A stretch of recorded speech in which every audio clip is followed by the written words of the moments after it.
Hello प्यारे बच्चों, कैसे हो आप सब लोग। मैं सतीश जोशी सी क्लासेस के इस डिजिटल प्लेटफॉर्म पर आप सभी का तहे दिल से स्वागत करता हूं बच्चों। तो कैसे हैं आप सब लोग। तो आज हम बात करेंगे बच्चों कि जो भी बच्चा जो बीएससी नर्सिंग को चूज करने वाला है या बीएससी नर्सिंग जो करने वाला है या कर चुका है, उसके लिए जॉब की जो है अपॉर्चुनिटीज क्या क्या है। आफ्टर बीएससी नर्सिंग जो है हमें कौन कौन सी जॉब जो है मिल सकती है। सर हम बीएससी नर्सिंग तो कर लेंगे, ठीक है, बट बीएससी नर्सिंग के बाद में हमारी जो है जॉब अपॉर्चुनिटी क्या रहेगी। भैया हम जो है वो 11th 12th में बायो हमने ले ली है। अब 11th 12th में बायो लेने के बाद हम क्या करें, इसके बाद हम कौन सा जो है कोर्स चूज करें, उसके बारे में जरा आप बता दीजिए। ठीक है, कि हमने जो है 11th और 12th के अंदर बायो से की है। बायो के बाद अब मेरे 12th का एग्जाम जो है हो चुका है। अब मैं क्या करूं, मेरे को कौन सा जो है सब्जेक्ट जो है इसके बाद चूज करना है, मतलब कौन से स्ट्रीम के अंदर मुझे जाना है वापस, मुझे कौन सा जो है फील्ड चूज करना है, मेरे लिए कौन सा फील्ड जो है बेस्ट रहेगा, उसके बारे में जो है बच्चों हम जानकारी प्राप्त करेंगे। ठीक है, तो आज हम बात करेंगे बच्चों कि आपके पास सबसे पहला जो अपॉर्चुनिटी रहता है उसके बारे में आपने सुना ही होगा। जैसे नीट का हो गया, सबसे पहले आप कि भाई 12th बायो अगर आपने ली है तो नीट का जो है आप फॉर्म भर सकते हैं। नीट के अंदर आपको सबसे बढ़िया ऑप्शन है एमबीबीएस का ऑप्शन है। ठीक है, ये हम कर सकते हैं। बट सर ये तो जो है बहुत ही ज़्यादा हार्ड है, बहुत ही ज़्यादा बच्चे जो है इसके अंदर फॉर्म फिलअप करते हैं, कट ऑफ बहुत हाई वगैरह रहती है। ऐसा कुछ नहीं है बच्चों। अगर मेहनत अच्छे से की जाए, अच्छी लगन से अगर पढ़ाई की जाए तो सिलेक्शन जो है इसमें भी लिया जा सकता है। बट फिर भी काफ़ी बच्चों का जो है ये मोटो नहीं रहता कि चलो सर हमको नीट तो नहीं करनी। तो सेकंड ऑप्शन जो आपके पास बचता है वो उसके बाद बीएससी नर्सिंग का बचता है बच्चों। किसका बनता है, बीएससी नर्सिंग का ऑप्शन आपके पास बचता है कि आप जो है बीएससी नर्सिंग कर सकते हैं। ठीक है, उसके बाद जो है जेएनएम एएनएम के अंदर, इसके अंदर भी कोर्स होते हैं बच्चों। जेएनएम हो गया, एएनएम हो गया, ठीक है, ये भी आप चूज कर सकते हैं। पैरामेडिकल के कोर्सेज हैं वो इसके अंदर चूज कर सकते हैं। क्लियर है। और इसके अंदर पोस्ट बीएससी नर्सिंग जो है ये हानि कि पैरामेडिकल ये चूज कर सकते हैं। डी फार्मा, बी फार्मा, ये आप चूज कर सकते हैं। ठीक है, या ओनली फॉर आप बीएससी कर सकते हैं 12th के बाद। ठीक है, बट मेरी बात अगर आप मानो दिल से बच्चों, तो सच बता रहा हूं कि 12th के बाद आपके पास दो ऑप्शन बहुत ही बढ़िया और शानदार रहते हैं। या तो आप चूज करो नीट, ठीक है, या आप चूज करो बीएससी नर्सिंग के बारे में बच्चों। ठीक है, किसके बारे में चूज करें आप, बीएससी नर्सिंग के बारे में। अब जब अपन बीएससी नर्सिंग की बात कर रहे हैं बच्चों, किसकी बात कर रहे हैं, बीएससी नर्सिंग की जब मैं बात करने वाला हूं, तो बीएससी नर्सिंग जो है कौन कर सकता है, वो 12th पास बच्चा कर सकता है। ठीक है, जिसके सब्जेक्ट कौन सा होना चाहिए, बायो होना चाहिए, वो बच्चा जो है वो ये बीएससी नर्सिंग का कोर्स कर सकता है। अब उसके बाद इसके अंदर एक चीज याद रखनी है आपको कि इसका एंट्रेंस एग्जाम होता है। ठीक है, उस एंट्रेंस एग्जाम को क्लियर करने के लिए आपको जो है फिजिक्स, केमिस्ट्री और बायो पढ़नी है। ठीक है, अब बीएससी नर्सिंग सर कौन कर सकता है, ये मैंने बता दिया 12th पास। अब ये ऑल ओवर इंडिया में जितने भी स्टेट है वो सारी गवर्नमेंट, स्टेट गवर्नमेंट जो है इसका एग्जाम करवाती है, एंट्रेंस एग्जाम का, जो अपने गवर्नमेंट कॉलेजेस के अंदर जो है इसमें एडमिशन होता। और प्राइवेट कॉलेजेस में भी अब जो है इसी के एंट्रेंस एग्जाम के थ्रू ही सिलेक्शन हो रहे हैं, एडमिशन हो रहे हैं। ठीक है, तो आप जो है सब 12th के बाद में एंट्रेंस एग्जाम दीजिएगा, किसका, बीएससी नर्सिंग का। ठीक है, उसके अंदर जो सिलेबस रहेगा फिजिक्स, केमिस्ट्री, बायो रहेगी, कुछ कुछ के अंदर नर्सिंग एप्टीट्यूड आ जाता है, किस किस स्टेट के अंदर इंग्लिश आ जाती है। ठीक है, कुछ के अंदर मैथ्स नॉर्मल सी आती है, रीजनिंग वगैरह टाइप से, कुछ में जी के आता है। ठीक है, तो ये चीज ध्यान रखना। अब ये तो बात हो गई सेंट्रल, मतलब ये स्टेट गवर्नमेंट की बात हो गई। किसकी बात हो गई बच्चों, स्टेट गवर्नमेंट की बात हो गई। अगर मैं सेंट्रल गवर्नमेंट की बात करूं, मैं सेंट्रल गवर्नमेंट की बात अगर करूं, तो सेंट्रल गवर्नमेंट में आप एम्स चूज कर सकते हैं। एम्स के अंदर एक बीएससी नर्सिंग का कोर्स होता है, एक होता है पोस्ट बीएससी नर्सिंग यानी कि पैरामेडिकल वाला।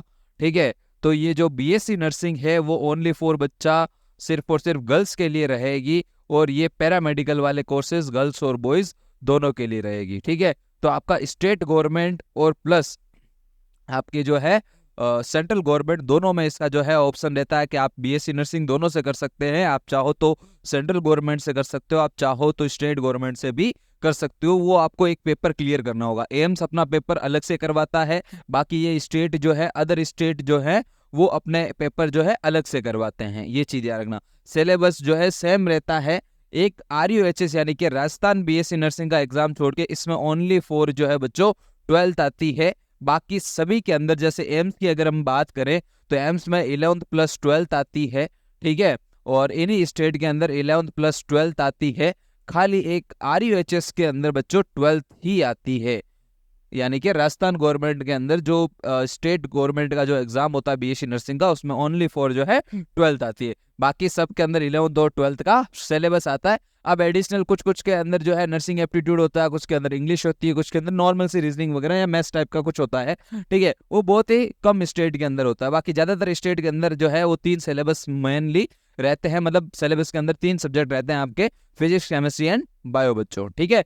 तो ये तो बात हो गई किस तरह हम 12वीं के बाद में, 12th के बाद में हम बीएससी नर्सिंग तक पहुंचेंगे कैसे। सर हम बीएससी नर्सिंग क्यों करें, क्या फायदा होगा बीएससी नर्सिंग करने से, कैसी जॉब मिलेगी हमको बीएससी नर्सिंग से, या कुछ अच्छा जो है स्कोप है, सैलरी वगैरह क्या रहती है, वो वगैरह वगैरह वगैरह। तो हम उसके बारे में अगर बात करें हम बच्चों, ठीक है, तो हम बात करते हैं बीएससी नर्सिंग जो है 4 साल का एक कोर्स होता है आपका, ठीक है।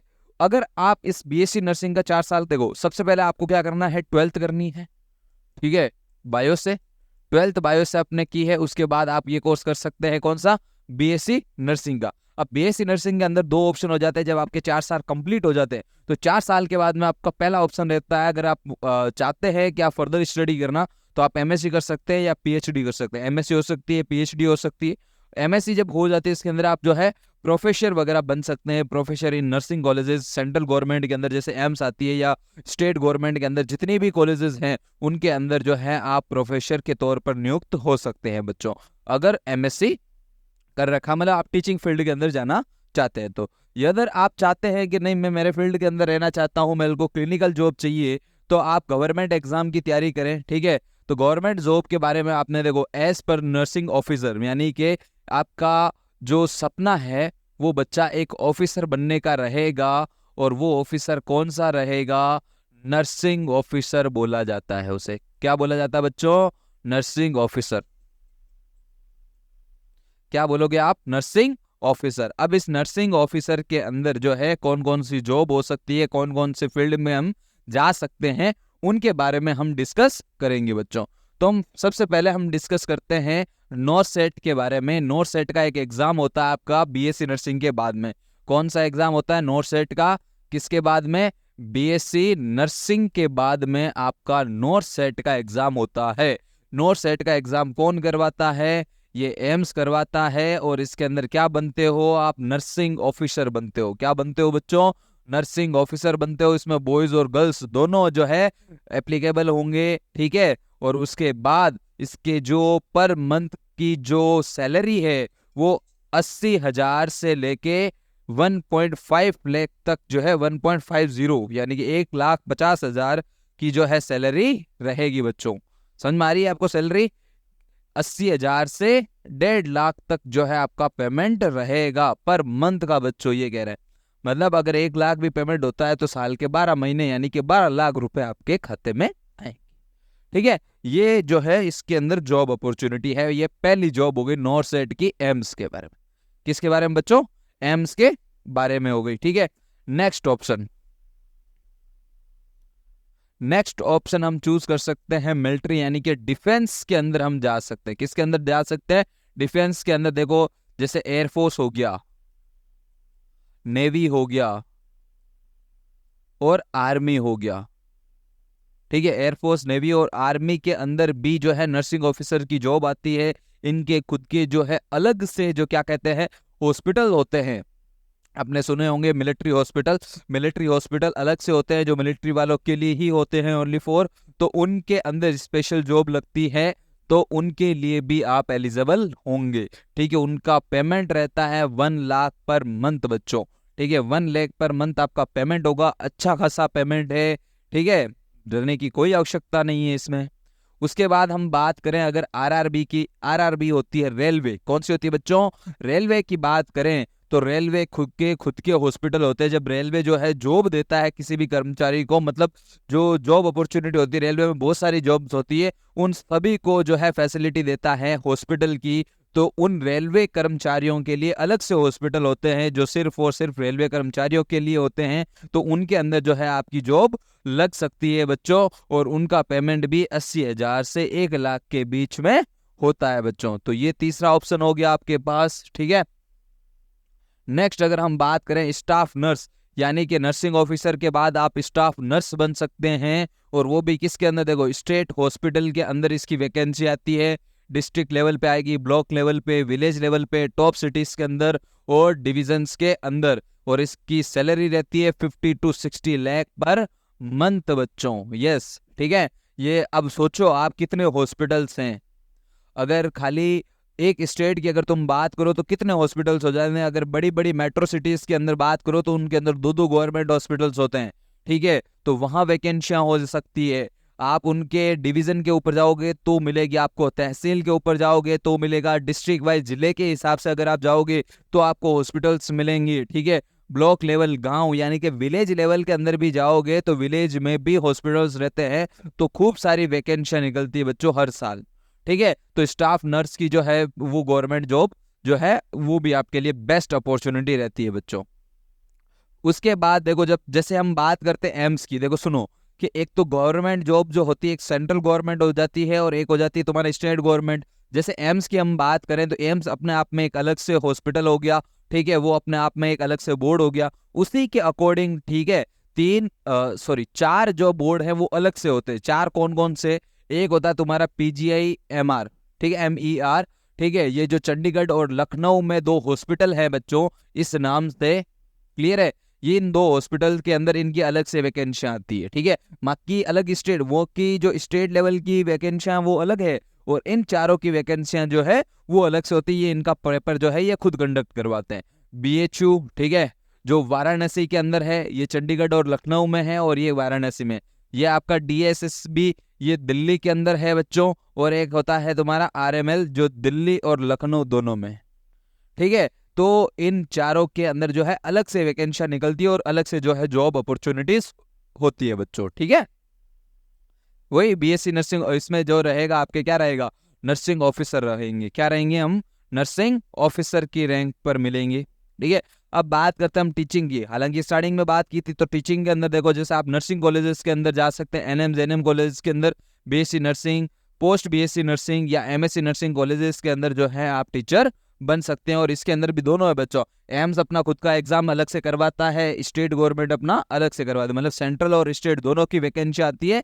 तो हर साल इनकी वैकेंसी आती है, कोई दिक्कत वाली बात नहीं है। अच्छा स्कोप है, खूब सारी वैकेंसियां हैं, आप काउंट भी नहीं करते, मतलब काउंट भी नहीं कर सकते, इतनी सारी वैकेंसियां हैं बच्चों, ठीक है। बहुत सारी वैकेंसीज हैं। मैं यह कहूँ, एक फ्रेंड है मेरा जो प्रिपरेशन कर रहा है BSc नर्सिंग के, उसके हर 2 महीने के बाद में किसी ना किसी का जो है एग्जाम रहता है। 4 साल उसने BSc नर्सिंग के कर लिए, ठीक है। अब वो हर दूसरे दिन या हर 2 महीने बाद अगर मैं बात करूँ तो वो एग्जाम देता है, मतलब इतना जो है वो बिजी शेड्यूल रहता है उसका, ठीक है। हर 2 महीने बाद में अगर पेपर आ रहा है, मतलब इसका मतलब ये हुआ वैकेंसीज हैं, कभी दिल्ली, कभी हरियाणा, कभी रोहतक, कभी कुछ, ठीक है। अलग अलग स्टेट की जो है गवर्नमेंट जॉब्स अवेलेबल होती है, ठीक है। उसके हम बात करते हैं, देखो जैसे RRB की अगर मैं बात करूं तो RRB के अंदर कितने हॉस्पिटल्स हैं, अहमदाबाद, अजमेर, इलाहाबाद, ठीक है, बैंगलोर, भोपाल के अंदर, ये अपने भुवनेश्वर के अंदर, बिलासपुर के अंदर, चंडीगढ़ के अंदर, चेन्नई के अंदर, गोरखपुर के अंदर, जम्मू, गुवाहाटी, कोलकाता, मलाड, मुंबई, पटना, रांची, सिलीगुड़ी, सिकंदराबाद, मुजफ्फरनगर और त्रिवेंद्रपुरम, ठीक है। इन सब के अंदर जो है RRB के जो है हॉस्पिटल्स है, मतलब इन सब के साथ एक साथ वैकेंसियां निकलेगी तो सोचो क्या होगा, ठीक है। ये इतनी सारी वैकेंसियां निकलती है, ठीक है, इतनी सारी वैकेंसीज होती है। उसके बाद हम बात करते हैं एम्स की, तो एम्स देखो कितने, बठिंडा, भोपाल, भुवनेश्वर, बीबीनगर, बिलासपुर, देवगढ़, गोरखपुर, गुवाहाटी, जोधपुर, कल्याणी, मंगलगिरी, पटना, न्यू दिल्ली, रायबरेली, नागपुर, रायपुर, राजकोट, ऋषिकेश और जम्मू, इन सब में भी एम्स है और एम्स की अलग से वैकेंसियां निकलती है। सोचो कितनी वैकेंसियां हो गई, ठीक है। तो ये सारी जो है जॉब अपॉर्चुनिटी होती है बीएससी नर्सिंग वालों के लिए बच्चों, ठीक है। तो अब आप सर हम कैसे करेंगे, हम तो 12th पास आउट नहीं हुए हैं अभी तक, तो 12th में हैं या 11th में हैं, तो कुछ नहीं करना है बच्चों। आपको सबसे पहले आपका फाउंडेशन जो कोर्स है वो पूरा करना है। जो फाउंडेशन कोर्स को हम पे मिलेगा, यूट्यूब पर मिलेगा, श्री क्लासेस इन नर्सिंग के चैनल पर, श्री क्लासेस इन नर्सिंग के चैनल के ऊपर आपको मिलेगा पूरा फाउंडेशन कोर्स। आप 11th में है तो भी इसको कर सकते हैं, 12th में है तो भी आप इसको कर सकते हो। 12th पास आउट यानी कि ड्रॉपर हैं, ठीक है, अगर आप 11th में हैं तो भी कर सकते हैं, 12th के अंदर भी कर सकते हैं, और अगर आप ड्रॉपर हैं तो भी इस बैच को कर सकते हैं बच्चों, ये चीज ध्यान रखना, ठीक है।